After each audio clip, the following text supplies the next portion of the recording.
Очаква ли ви пътуване до Рига или някога искали ли сте да посетите латвийската столица, но не знаете как да стигнете до тук, какви са цените, къде да отседнете, както и какво да посетите? Ако е така, значи това видео е за вас. Здравейте, приятели! Аз съм Емко и добре дошли в моя YouTube канал. Днес ще ви дам най-важната информация за латвийската столица, която всеки трябва да знае преди да предприеме пътуване до тук. Но преди да започнем това видео, абонирайте се за канала ми с камбанката, защото по този начин много помагате за разрастването на канала ми. Естествено, всеки сигурно се задава първо въпроса кога да посети Рига, защото все пак се намира в Северна Европа и тук зимите са доста студени. Аз ви препоръчвам, разбира се, да го направите през лятото, защото тогава е най-топло, между юни и септември месец. Ако искате да дойдете зимата, не забравяйте, че могат да ви очакват и студове около минус 20 градуса. Благодарение на латвийската авиокомпания Air Baltic от миналата година има целогодишно полети директни от София до тук, а дори през летните месеци има и от Бургас. Естествено, цените започват от около 100 евро в посока, но тук ще ви дам един жокер, че те всяка година септември месец имат мега кампания и тогава може да си намерите двупосочни самолетни билети дори и на цени от около 35 и 40 евро. Всяка година аз правя така, когато знам, че кампанията наближава, избирам си дестинации и само когато започне, още веднага изкупувам всичките самолетни билети за моите пътувания за следващата година. Да, на мен ми е така по-удобно, защото аз живея в Хелзинки и само с кратко прекачване през Рига ме е перфектно, но ако сте в България, това е перфектното място да прекачите да видите някой друг Прибалтика град или на Скандинавския полуостров. Тук ви съветвам, ако разполагате с цяла седмица, организирайте си прибалтийско пътуване и посетите трите балтийски столици. Когато стигнете до Рига, бъдете тук 1-2 дена. След това си вземете директния полет отново на Air Baltic до Талин. След това до Вилнюс. Полетите траят от порядъка на около 20-25 минути и са на много достъпни цени, както и полетите ги има по 3-4 пъти на ден. Когато вече сте си резервирали билетите, били сте на полета и се намирате на летището в Рига, имате две опции как да стигнете до центъра на града. Едната, разбира се, е с градския транспорт, а втората с такси. Ако сте с такси, ви съветвам да си инсталирате приложенията Bolt или Uber, защото са много по-достъпни цени. Буквално само за от порядък от 7 до 10 евро може да изминете разстоянието от летището до града, което би казал, че не е много, но не е чак толкова малко, намира се на около 15 на километра от стария град. Естествено, най-доброто място за настаняване тук е в старата част на града. Рига предлага голяма гама от хотели, хостели и апартаменти под наем. Аз, когато посещавам този град, винаги отсядам в хотел Уилтън Риверсайд Спа, защото се намира на брега на реката. Точно зад него е стария град, а както има и спа център, в което мога да си почивам всеки ден за около час и половина. Представете след една дълга изморителна разходка да отидете да отпочинете в някой джакузи, в някой сауна и басейн. Така че това за мен е най-добрият хотел тук, но имайте предвид, цената не е чак толкова ефтина, около 120 евро е нощувката за двама души. Има и много по-бюджетни, както казах, хостели и Airbnb-та. Тук вече вие сами трябва да си кажете с какъв бюджет разполагате и какъв тип настаняване точно търсите.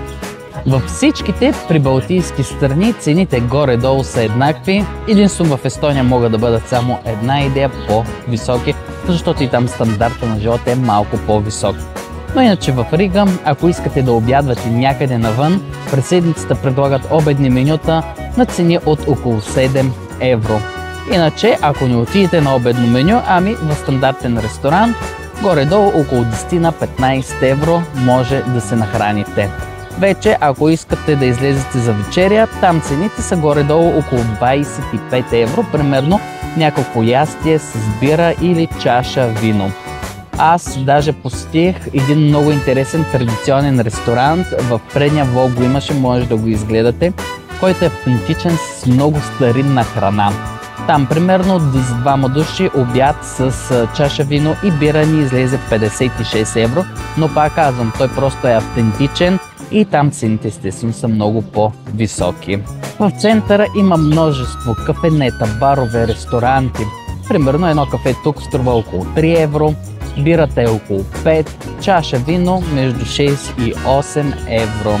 Така че вие сами може да си изберете. Разбира се, има и по-ниско бюджетни заведения, както и по-скъпи. Аз просто тук казвам средните цени какви са на нормалните заведения, където са примерно на площада, както е това. Примерно този коктейл Aperol Spritz тук струва 8 евро и 50 цента. Разбира се, ако сте на Airbnb и искате да спестите малко пари, вие вече може да се храните и там. По принцип в старата част на града няма големи супермаркети, но може да намерите малки магазинчета, откъдето може да си купите някакви дребни неща за хапване. Винаги там ще откриете примерно хляб, шунка, прясно мляко, яйца, кашкавал и може да забъркате нещо вкусно в вас. И отидох специално заради вас до един такъв магазин да ви кажа горе-долу какви са цените на някои дребни продукта. Хляба е около евро и 29, малки печива, които започват на цени от около 64 цента, прясното мляко за литър е евро и 9, колбасите нарязани на слайс са около евро и 99 за 100 грама, чипса е 3 евро и 9 цента, бирата е евро и 65. Стария град на Рига е включен към списъка на ЮНЕСКО и разбира се може да предложи много интересни забележителности за посещение.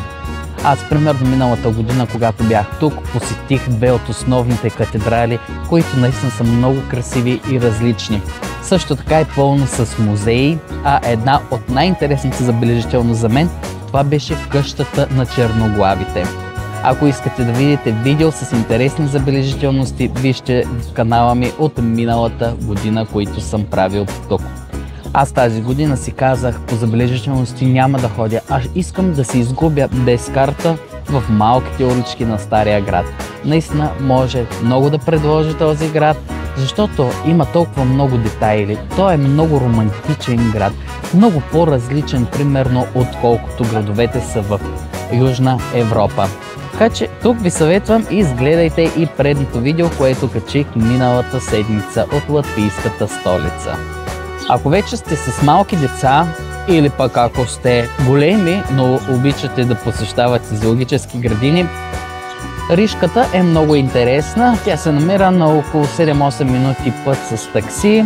Билетите не се сещам какви бяха, но мисля, че не бяха чак толкова скъпи. Горе-долу около 10 на 15 евро входа беше. Може, разбира се, да си отделите и един ден, да отидете там, да се насладите на животните. А ако обичате да ходите по музеи и галерии, Рига има много голяма колекция точно от тези места за посещение. Дори организират много интересни галерийни вечери. Може да следите в интернет, примерно в сайта на Visit Riga. Има много интересна информация, кога има интересни събития и вече може да се изберете следователно и кога да посетите този град. Разбира се, когато сте тук, вие няма да знаете латвийски език, но свободно може да се оправите с английски или с руски. Младите хора говорят английски, а по-възрастните и руски. Все пак да не забравяме, че това е било и държава от СССР в миналото. А иначе тук престъпност не бих казал, че има, доста е спокойно, полиция има и Стария град постоянно. Един път видях само един просяк, но иначе може съвсем спокойно да се разхождате из града. Това беше, приятели, видеото за тази седмица. Надявам се да ви е било интересно, да съм бил полезен. Както и ако имате някакви въпроси, може да ги задавате долу под видеото в коментар. Винаги ще отговоря. Абонирайте се за канала ми, за да не пропуснете нито едно видео. Както ме последвайте и в социалните мрежи Facebook, Instagram и TikTok. Обичам ви, приятели, и ще се видим с вас следващата седмица.